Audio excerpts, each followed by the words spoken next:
Welcome to Martha Runs the World, a podcast with a new take on running, fitness, and all things health-oriented.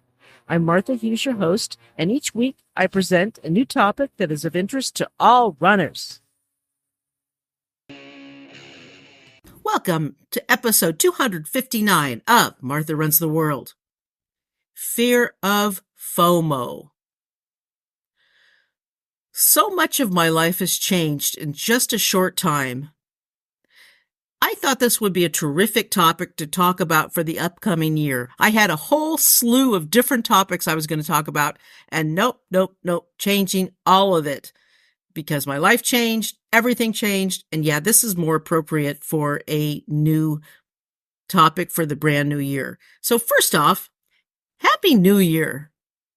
I hope 2024 treats you well in all aspects of your life, not just running and fitness. I've always looked at the new year as a great way to start things out. But this year's different. Since I can't really do a whole lot right now, it's just kind of another day. My starting point is a few days from now, maybe a few weeks from now, so I'm just kind of writing it out until I can start doing things again. I'm just looking at it as another day because like I said, I can't do anything for a little while, so until I can actually go out and do things, I'm just kind of cruising. It's going to be a little while. The doc said I had to wear the sling for 5 to 6 weeks. That's a long time. And this Wednesday, it'll be 2 weeks. So I've got either 3 or 4 more weeks to go. I'll talk about my progress later on this episode and how things are going after the subject. So stay tuned for that and don't go anywhere. The Oxford Dictionary explains FOMO, fear of missing out, if you didn't know what that means, as anxiety that an exciting or interesting event may currently be happening elsewhere, often aroused by posts seen on social media. And it wasn't even a thing until social media came around. Sure, we felt bad if we were missing out on something that our friends were doing. Of course, before social media, if our friends were out doing something and we couldn't, we definitely felt bad. But it wasn't like there was this giant thing happening that everyone was doing that was happening at that point that we couldn't do because we didn't know about it until it was over. So fear of missing out on something that actually happened, maybe that's what we had before. Or fear of missing out on something that happened in the past. Maybe that's more an appropriate name. We didn't have that feeling of something bad that was happening right then and there, which we do now. You have races like Cocodona where the race is happening, and all of us who dream of something that or fantasize of something that long and that wonderful, we're watching them do it and we want to be there. Even if we know that we'll never be able to do it, we still dream about it, and it makes us feel bad that we can't. That's FOMO in running. It's very prevalent in running, especially right now. I know it affects me a lot, and it has in the past. I'm going to try, I should say, not to let it affect me in the future. When I couldn't run after all my hip surgeries, I had a bad case of FOMO, but I spent a lot of time watching videos of trail running and listening to other running podcasts to motivate me, to push me to do more when I was able to run again. And I think in a way it helped me in that it kept me motivated and positive, and it got me out there to get my physical therapy going, to train, and to get running again. Maybe it also hurt me because it added to me getting injured because I pushed myself too much too soon. I don't know, of course, I'm just guessing over this, but I think that I tried to do way too much too soon. Or maybe it's just like my surgeon said, stuff happens. I'm not blaming anyone else but me for my accident, so please don't understand me on that. It's not anyone else's fault but my own fault. I goofed up. But I do know that FOMO is a huge problem in the running community. Very few of us are unaffected by what we see posted in social media. We see posted, our friends post on Facebook, and I'm very, very happy for what my friends and what all my running folks do. I think that's amazing. It's just there, you have to be honest. There's that little tinge saying, I wish I could do that. We're human. We're not automatons. We have feelings. And when we can't do it, we want to do it. I mean, I'm doing this New Year's Day morning, later than I'd like to because my upstairs neighbors decided to blast music till 6:30 in the morning. Yes, they did. Ugh. They do this all the time. I'm sick of it. I'm about to start a war. I can't take this anymore. But anyway, it's a beautiful morning. Would I be rather out running a trail somewhere? Yeah, damn right I would. But instead, no, I'm sitting here, a slight pain in my shoulder and arm. And I'm recording, which is making me happy. That's about the only thing that's making me happy this morning. That and coffee. Coffee is our friend. And a whole bunch of fire engines just went past. So sorry for the noise. Anyway, let's see. Where was I? I totally lost my place. We all of us are affected by our friends posting in Facebook and Instagram and YouTube. All kinds of amazing places where they're running, and people who can take all the time off in the world and go jet set all over the place to run in these glorious places. And we would love to do them, but we're too busy or we have things going on that we can't. Even if it's not a race that we would ever do, we still feel bad that we can't do it. I would love to do some of those big mountain long races, but I'm beginning to think more and more maybe that's not something that I'll ever be able to do.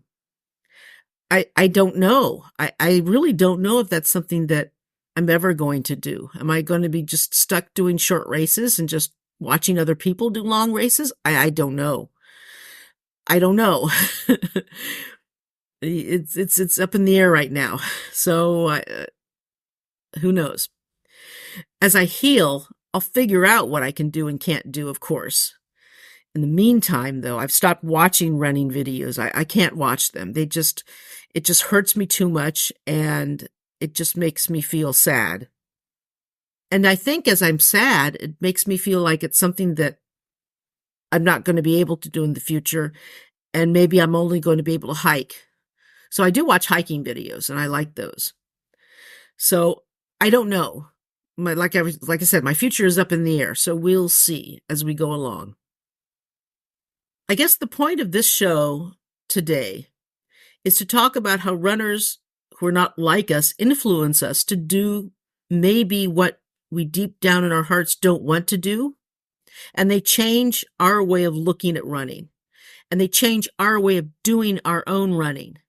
Instead of sticking to what we want to do, they influence us to do things that we don't want to do, or we really, I'm not going to say shouldn't, because you should do whatever you want to do, but they take us away from our goals at running and they put us on other courses. And I don't know if that's a good thing. Sometimes it's a good thing because it opens you up to new experiences, but other times it's not a good thing because maybe you like doing certain races and then you're put on another course of doing other things that take you away of what you like. And I'm not so sure that's a good thing. I mean, not everybody wants to do those really long, hard mountain races, and not everybody should do those. I mean, sometimes it's a really good thing to try different stuff and to try races that are hard. Why not? Why not try a longer distance than you've done before and try a race that's really, really hard? And you can find out if you like doing it, you do it again, and you find out if you don't like doing it, you don't have to ever do it again. But they're not for everybody, and they don't have to be for everybody. And if you don't do them, that doesn't make you a bad runner. It doesn't make you a terrible person. It just makes you a different kind of runner. Maybe you like shorter races. Maybe you like flat races. Maybe you don't want to ever do a mountain race. Maybe you like the really flat races that aren't too long. That makes you a runner. It doesn't make you a good or bad runner. It just makes you a runner. And I'm tired of these people who brag about all these tough races, making everybody who doesn't do them feel bad. So just stop already. And don't compare yourself. I've already done a whole episode on we shouldn't compare ourselves. And I think part of it is that we are comparing ourselves, and by comparing ourselves, have that feeling that we're missing out. So it all goes hand in hand where we can't compare.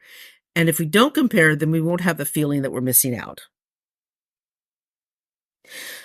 I mean, I would love to do a really long race past 50K because I've only done 50K races just because I've never done one before and I want to know what it feels like. But I don't know if I'll ever be able to do that.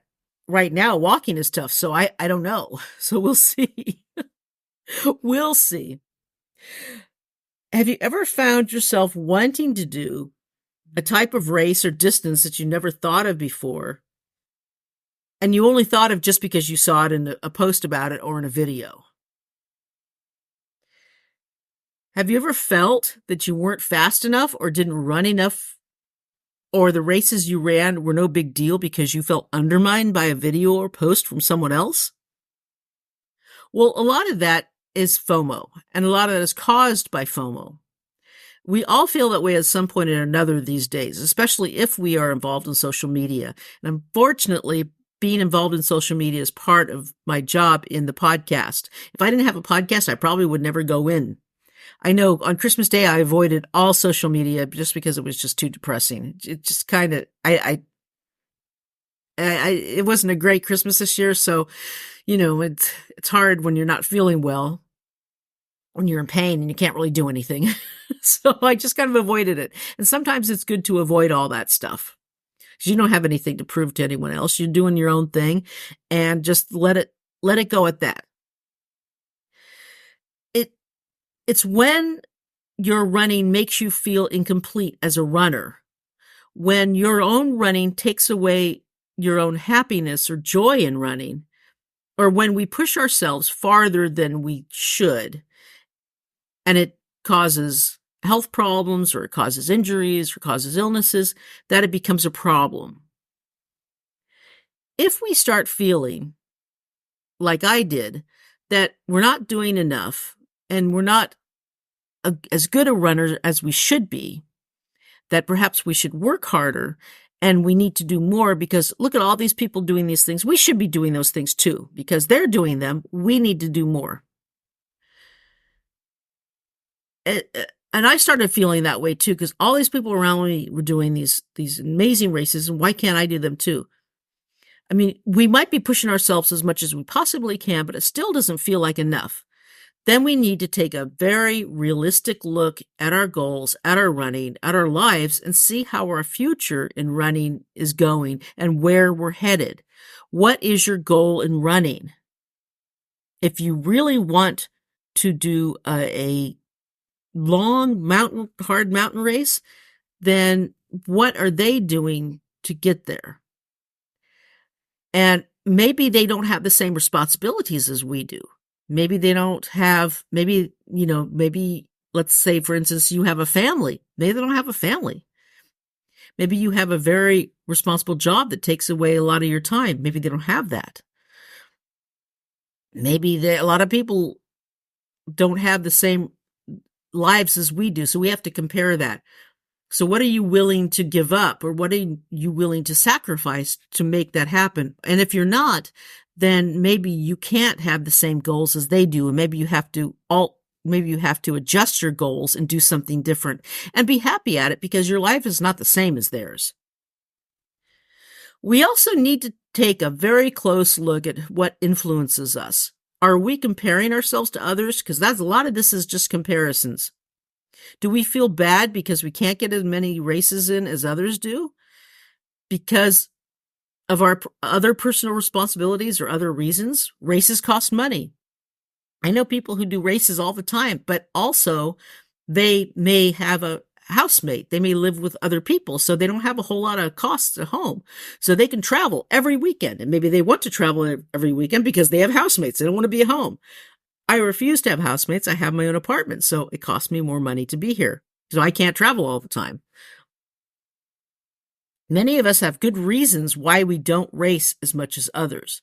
But FOMO should never be a reason just to race more. It should never be a reason to go out and do more. Over racing is a cause of injuries, burnout, and illness. So you have to ask yourself, what is your goals? What is your intention in all of this? Watching videos of runners can help motivate us. It can. Sure. I spent hours watching videos of so many runners when I was recouping from 2 hip surgeries. They made me want to run so much. I couldn't wait to get out on the road and trails. But in a very real sense, they also made me sad. I knew I was missing out from so many places in the world and so much that I can't do it now. I like I said before, I can't even watch a running video. I can't do any of my great YouTube running channels. I can't watch any of them. So it's like, wait, I can't do those now. I tried and I've started crying every time because it just makes me too sad. So that stopped. We shouldn't hurt ourselves. We shouldn't push ourselves or make ourselves sad. Our lives are different than others. My life is different from yours. Your life is different from the person you're watching the video on. Their life is completely different than yours. So you can't say, why can't I go traveling to do all these great races if they can? Well, what is different in your life than their life? Then figure it out and see. There may be ways for you to do more races. There may be ways for you to train more to your liking. There may be ways for you to do that, but you shouldn't feel bad because you can't do the same things that they do. And remember, what you see in a picture or a video or a post, you don't see all the stuff that went into it. You just see the pretty stuff. You see the pretty trail running and the pretty race finishing. You don't see the puking on the trail, the having to run in the woods to because your food didn't sit well in your stomach. You didn't see the falls like I took. You didn't see the hours and hours spent on really, really hard training runs that went into it. You didn't see the sacrifices that they made to get where they are. You didn't see the hours spent setting up the equipment to make the videos. Making videos is hard. I remember I had a guest on who hiked the PCT trail and made videos of it.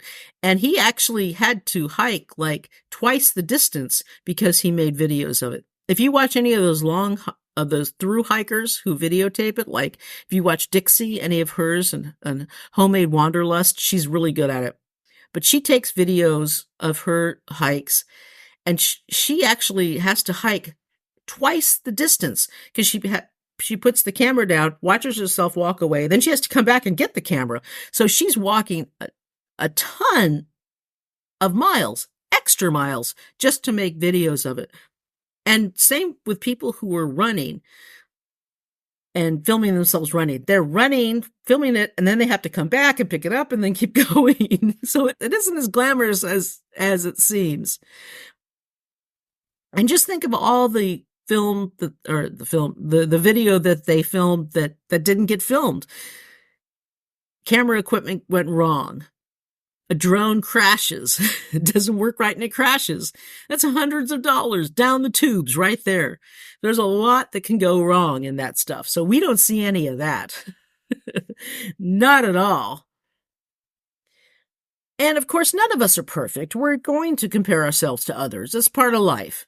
We're going to suffer from FOMO, but we can suffer less if we understand that their lives are different than ours and we're on our own trail, our own course, and our own goal. Hopefully we won't suffer from it as much as we have because we know now what's going on and what the differences are. So now we can say, oh yeah, I've got FOMO. I got to knock it off. Okay. No, never mind. The busier we are with our own training and our own running just means we have less time to worry about others. And that's a good thing. In a good way, if we focus more on our own training, we won't feel bad and we won't feel like we're missing out on anything because we're just too busy. If you still feel like you're missing out, ask yourself what you're missing out on and what you would have to give up if you want to do that which you think you're missing out on. What sacrifices are you willing to make to do those things that you think that you're missing, because there will have to be some sacrifices if your life is busy and you don't have time to do all those extra things. Can't do everything. We can't do everything in life. We have to pick and choose what's important. Maybe you will need to have a different job. Maybe you'll have to move. Maybe you'll have to have different priorities in life. And if you don't want to do any of those sacrifices, maybe you think your life is pretty good, then all right, then you've just gotten over FOMO. Congratulations. Maybe you need to just stop thinking that you're missing out on anything and to start appreciating what you've done and what you have. I think one of the casualties of FOMO is we don't appreciate what we have enough and what we do enough. Our running is very important, and it should be very important to you. So you should be able to appreciate a trail running video and say, that guy's doing cool. He's made a nice video. Maybe someday I'll run there, or maybe someday I'll run to someplace like it. And just appreciate it for what it is, and then go out and get your own run in and appreciate that. The people I watch, or that I used to watch, I should say, didn't spend half their lives drinking booze like I did. They made a conscious choice to have a healthy life. I did not. So when I decided to have a healthy life, my priorities changed. That was my choice. I made choices earlier on in life that they didn't. So that was the difference between them and me.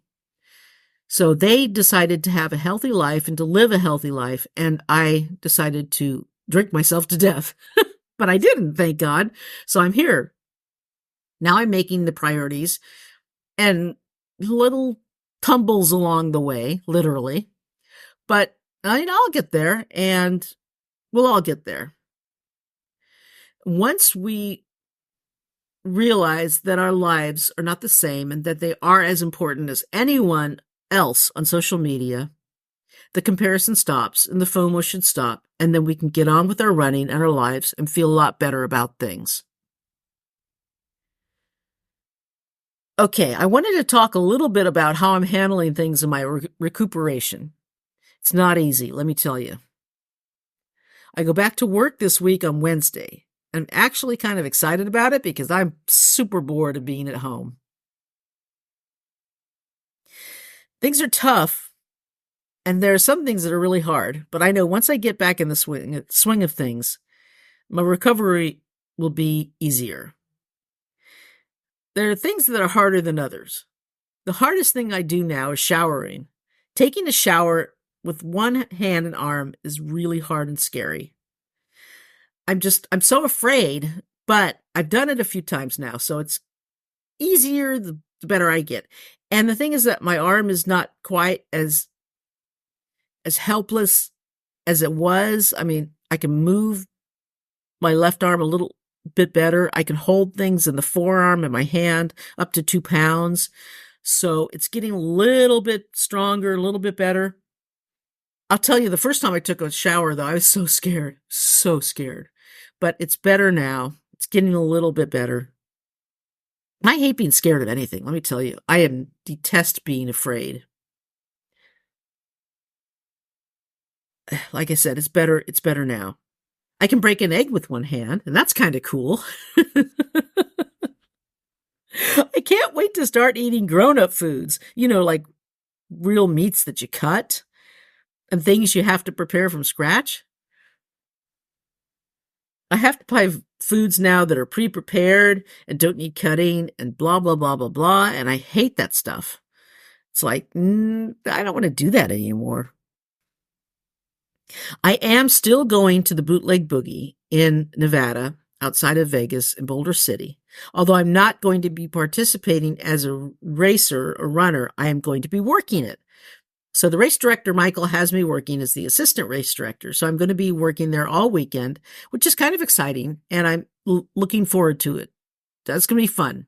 So hopefully maybe you'll be there. I'll have the link on the website, martharunstheworld.com. So you can go sign up. It's going to be really fun. It's first weekend in February. It is going to be fun. I'm going to be driving down. My sling will be off. I'm going to rent a car. I've got everything all prepared. And I will keep you up to date every week with how my progress is coming along, as well as talk about the subject matter of the episode that week.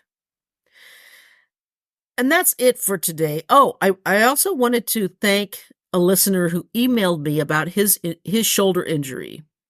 I am so sorry that you got injured, but it meant a whole lot to me that you shared what happened via email. Sometimes misery does love company, and it really helped me to hear from someone who went through something similarly painful. I know we all go through bad times and we all go through things that suck. And knowing other people have gone through something like what I did helps a lot. It really, really does. I hope this year brings you wonderful races, wonderful runs, wonderful walks and hikes, and just a great time all around in your life. And I hope we all have a good year. And yeah, enjoy the wonderful weather out. Well, it's beautiful weather here. I don't know what it's like where you live, but it's sunny out here. It doesn't look like it's cold. So enjoy your time outside and have a good time and be safe. And let me know how it's going. And check out the website at martharunstheworld.com. And you can email me at martharunstheworld@gmail.com. And until next week, let's tie up our shoelaces and go for a run.